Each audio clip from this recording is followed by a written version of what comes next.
El Ministerio Apostólico Altar de Jehová de Iglesia presenta lo mejor del trigo. Apóstol Lourdes Bravo de Villar.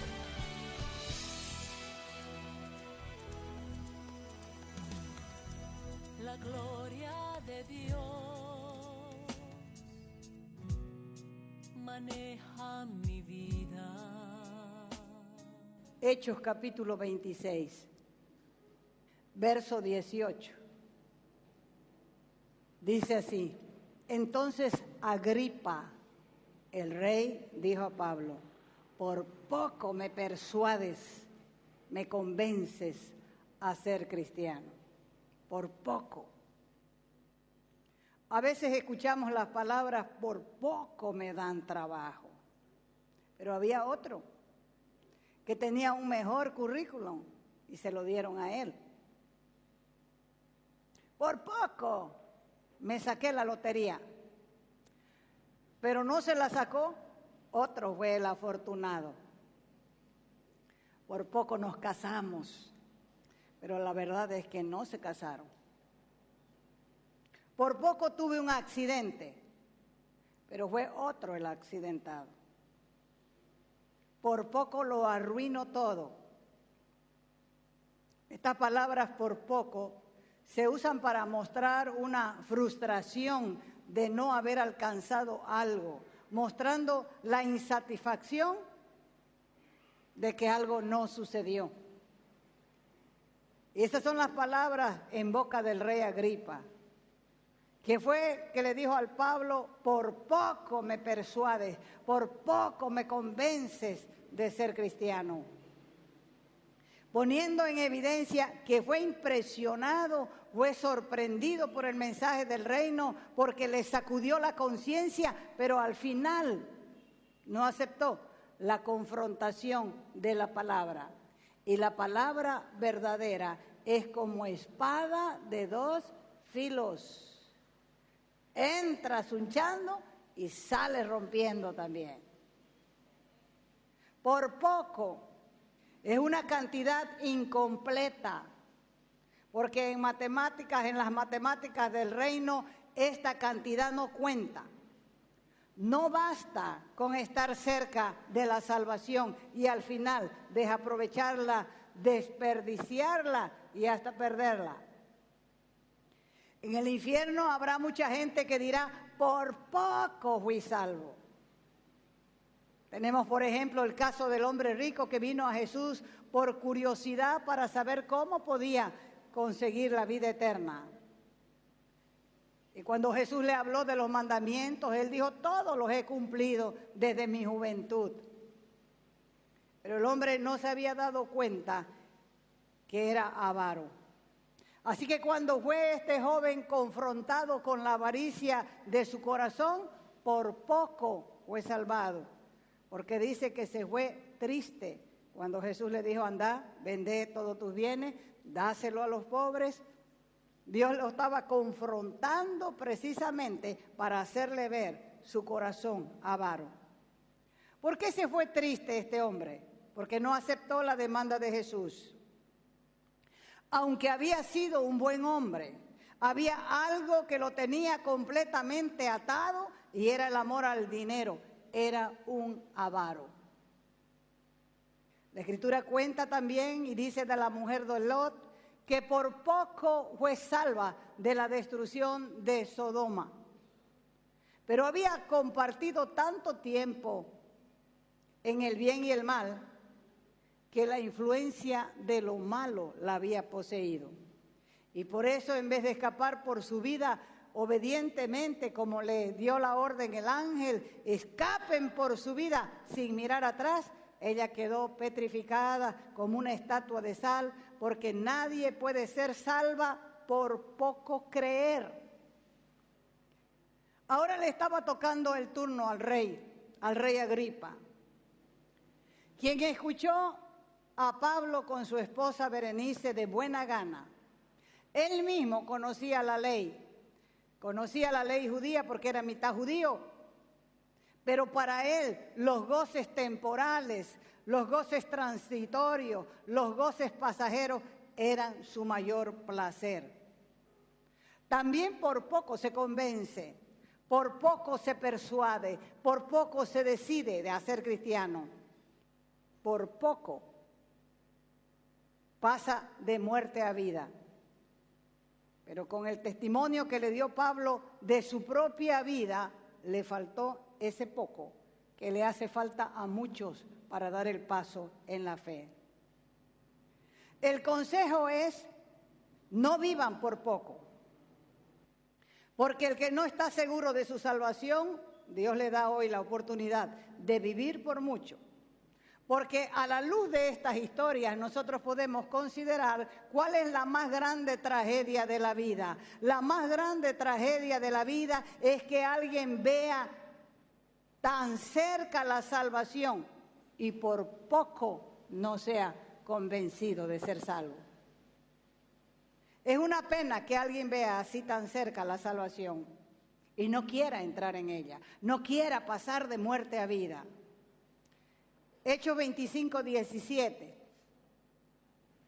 Dice: por eso cuando ellos vinieron acá, no perdí el tiempo, sino que al día siguiente ocupé mi asiento en el tribunal y mandé traer al hombre. Era Festo el que estaba hablando. Porque este hombre, que era una autoridad, sin duda también había visto muchos hombres que fueron traídos a su presencia para ser juzgados por sus delitos, y muchos de ellos eran culpables. Pero ahora que había mandado traer a Pablo el reo, veía claramente que con este hombre había una gran diferencia. Por más que Festo examinó a Pablo, como lo hizo Pilato con Jesús, no encontró falta alguna para condenarle. Aunque los acusadores, los judíos, traían muchas pruebas y argumentos, ninguno de las pruebas, de los argumentos, podía ser probado porque eran falsos. Así que este gobernador, Festo, estaba bien informado de cuáles serían los cargos que podía imputar, atribuir, inculpar a un prisionero. Pero en el caso de Pablo, ninguno de los presentados se le podía aplicar. Hechos 25, 18. Pero los que se presentaron para acusarlo, decía él, no alegaron en contra suya ninguno de los delitos que yo había pensado. O sea que el testimonio de Pablo era una evidencia que exigía un veredicto. Un buen testimonio es la prueba más concluyente que el Evangelio tiene poder. Los hombres podrán burlarse del trabajo que hacemos. Podrán cuestionar la doctrina y la práctica de nuestra fe. Podrán inventarse mentiras del por qué hacemos algunas cosas, pero jamás podrán negar la eficacia del Evangelio cuando vean una vida completamente transformada. Comentando Festo con el rey Agripa, que había llegado de visita sobre este caso, dijo, Hechos 25, 22. Entonces Agripa le dijo a Festo, yo también quisiera oír a ese hombre. Y Festo le contestó, mañana lo oirás. Definitivamente, Pablo era el hombre del momento. Así como algunos querían matarlo porque lo odiaban, otros estaban interesados por escucharlo, porque su carácter y su pasión por el Evangelio los atraía. Pudo ser tratado como un sedicioso, como una plaga, pero sus acciones decían otra cosa y ahora era nada menos que el rey Agripa el que quería verle. ¿Quién era este hombre que quería ver a Pablo? Su bisabuelo, el rey Herodes el Grande, había buscado a Jesús para matarlo cuando Jesús nació. Cuando vinieron los magos, los reyes de Oriente, y le preguntaron dónde había nacido el rey de los judíos, él mandó llamar a los sacerdotes y les preguntó dónde debía nacer el rey de los judíos. Y los sacerdotes les dijeron, en Belén Efrata. Así que les dijo él a los sabios de Oriente, según las Escrituras, el rey tiene que nacer en Belén. Vayan ustedes, le dijo, y si encuentran algo, me avisan. Así que se fueron los reyes, encontraron al niño, ya estaba en su casa, habían pasado 2 años del nacimiento, pero fueron avisados en sueño para que no volviesen por donde Herodes. Así que cuando Herodes se enteró, Herodes el Grande se enteró que los reyes volvían a su tierra sin pasar para informarle lo que habían encontrado, se enfureció tremendamente y mandó matar a todos los niños menores de 2 años en Belén. Este rey, Agripa, que quería ver a Pablo, entonces era bisnieto del rey Herodes el Grande. Su abuelo Herodes, Agripa, había asesinado a Juan el Bautista. Su padre continuó la tradición de sus antecesores mandando matar a Jacobo e intentó también matar a Pedro. Y ahora estaba el rey Agripa esperando que uno de los líderes más grandes del cristianismo, como fue Pablo, pueda testificar en su presencia, dándole Dios la oportunidad para que este hombre se arrepintiera. ¿Cómo podría esperar Pablo de este hombre, de una familia tan sanguinaria de los Herodes? Y por si fuera poco, estaba casado con su hermana Berenice, su media hermana. Hechos 25-23. Al día siguiente, dice, Agripa y Berenice llegaron y entraron con gran solemnidad en la casa, junto con los jefes militares y los principales señores de la ciudad. Y Festo mandó que le llevaran a Pablo.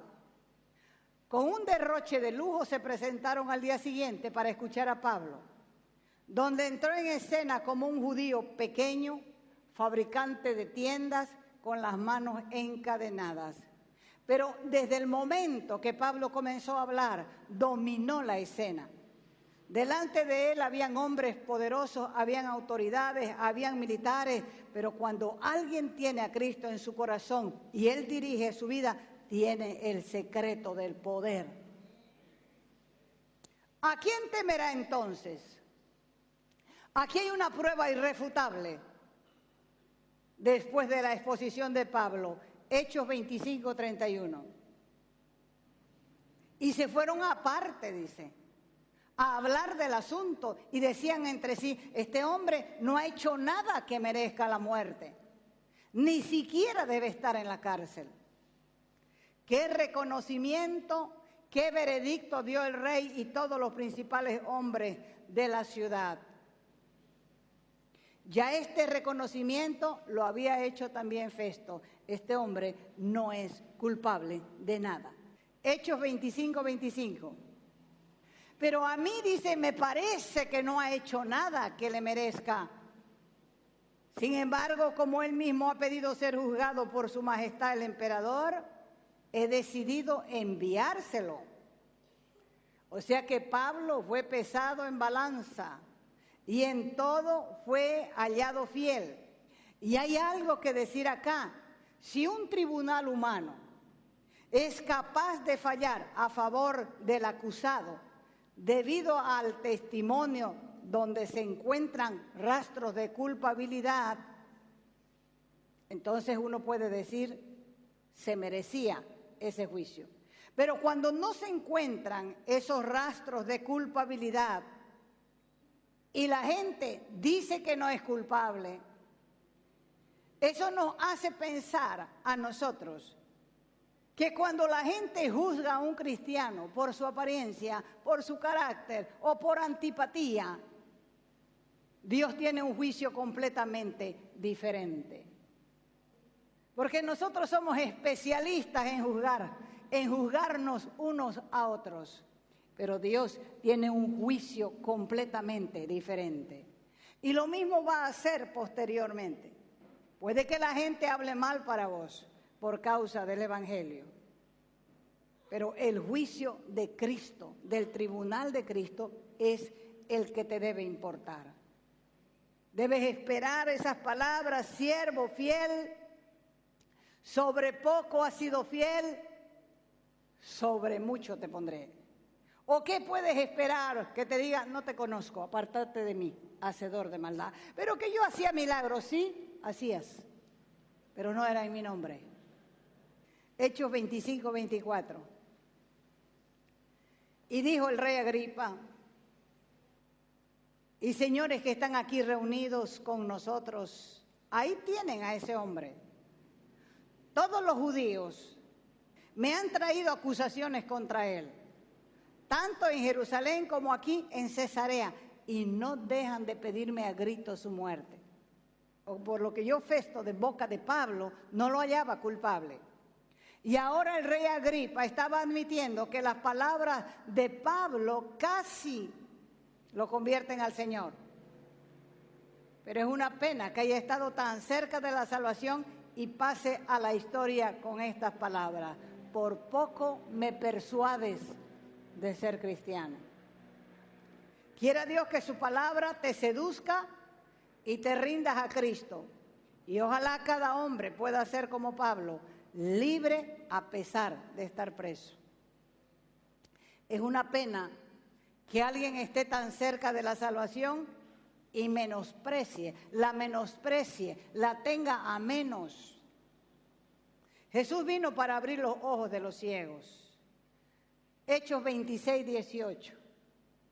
Entonces Agripa dijo a Pablo, por poco me persuades a ser cristiano. Agripa escuchó el testimonio de Pablo, pero sobre todo escuchó la presentación completa del Evangelio. Porque Pablo, al presentar su testimonio, le dice a Agripa que cuando uno conoce a Cristo, Él le hace ver cosas que antes no había visto. Por eso Pablo le dice, yo fui un perseguidor de los cristianos. Yo asolaba a la iglesia de Jerusalén. Pero cuando tuvo un encuentro con Jesucristo, me puse a las órdenes de Él. Porque Él había sido comisionado para ayudar a los hombres a que abrieran los ojos llenos de esa ceguera espiritual y lejos de la gracia, para que les resplandezca la luz del Evangelio. Pablo sabía. Cada vez que él predicaba, sabía lo que la gente pensaba, porque a él le había pasado igual. Cada vez que Pablo escuchaba el Evangelio, tenía un enojo y una furia interior, porque él amaba a Dios y pensaba que los cristianos estaban equivocados. Así que cuando él fue llamado a predicar, a ser predicador de las buenas nuevas a los gentiles, él sabía lo que la gente pensaba, porque eso mismo que la gente pensaba, él lo había pensado antes. Por eso Dios le había dado el mensaje para que pudiera abrir los ojos de la gente. Y Pablo sabía que había sido llamado a hablarle a reyes, a gente importante, a autoridades de gobierno. Pablo lo sabía.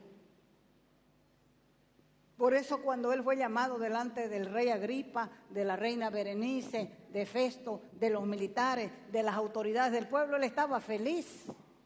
Y comenzó a dar su testimonio, porque el testimonio de vida que tenía este hombre era capaz de agarrar a esa gente y poder reconocer lo que Dios había hecho en él. Que todos puedan mirar con amor y compasión a otros a través de Jesucristo es lo primero que hace el Evangelio al abrir nuestros ojos del entendimiento. Jesús vino para que se conviertan de las tinieblas a la luz. Hechos 26, 18. Entonces Agripa dijo a Pablo, por poco me persuades a ser cristiano. Esta palabra que Agripa oyó, tuvieron que levantarlo del asiento.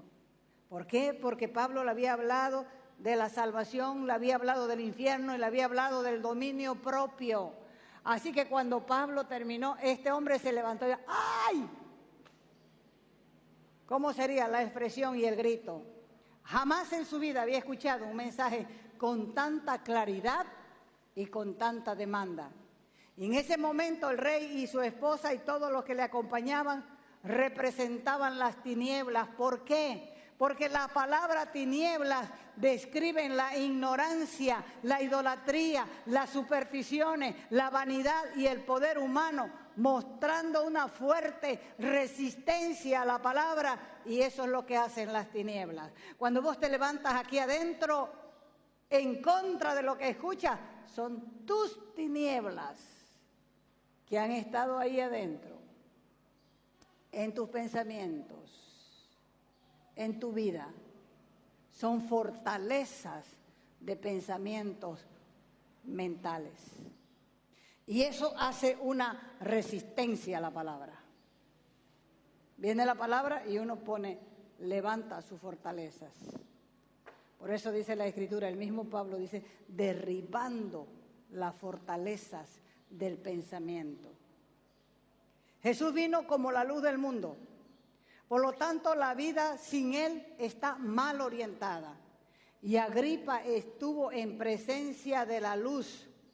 Y como quiera que haya sido, y debido a su reacción, la luz que penetró en su vida lo levantó y al final dio la espalda. Por poco me persuades a ser cristiano. Vámonos. Y salió toda la comitiva real con las principales autoridades, con los militares, y lo dejaron a Pablo, le dieron la espalda. Porque es un hecho que Cristo vino para revelar el camino al cielo, pero los hombres, entre los que figura el rey Agripa, amaron más las tinieblas que la luz. Juan 3:19 dice, porque no envió Dios a su Hijo al mundo para condenar al mundo, sino para que el mundo sea salvo por él. El llamado es para que haya una conversión de las tinieblas a la luz. No hay salvación y vida eterna sin esta conversión. Porque Cristo vino para trasladarnos de ese poder. Porque es un poder, porque nos controla. Un poder de tinieblas que nos controla.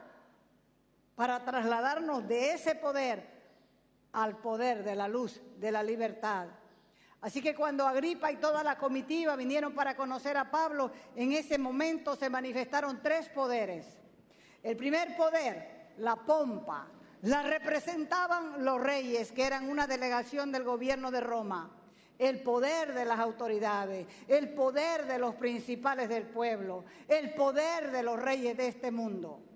El segundo poder estaba representado por Pablo, que al final era el poder del Evangelio, o el poder del reino de los cielos, o el reino de Dios. Y el tercero era el poder de Satanás, el poder de las tinieblas que tienen enceguecida a la gente para que no le resplandezca la luz del Evangelio. Por eso cuando Pablo predicó y confrontó al rey Agripa, al negarse a ser persuadido para que se convierta, muestra claramente el dominio que tiene Satanás sobre las personas que viven en tinieblas, en su territorio.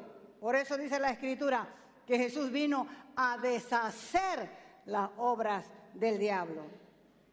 Entre las que se encuentra el dominio que él ejerce sobre los hombres, y cada vez que alguien se convierte hay una transferencia del poder del mal al poder del bien, del poder del reino de las tinieblas al poder del reino de la luz. Por eso Dios mandó a Pablo con un mensaje, para que reciban fe, les dijo, fe en mí y perdón de pecados. Hechos 26:18. Entonces Agripa dijo a Pablo, por poco me persuades a ser cristiano. El otro gran mensaje que Agripa escuchó es que a través de Cristo podía tener perdón de pecados. ¿Podía alguien como Agripa recibir perdón de pecados? Los antepasados de Agripa, desde su abuelo hasta él, habían sido hombres crueles, sanguinarios, asesinos, porque todos los Herodes se caracterizaron por las atrocidades cometidas.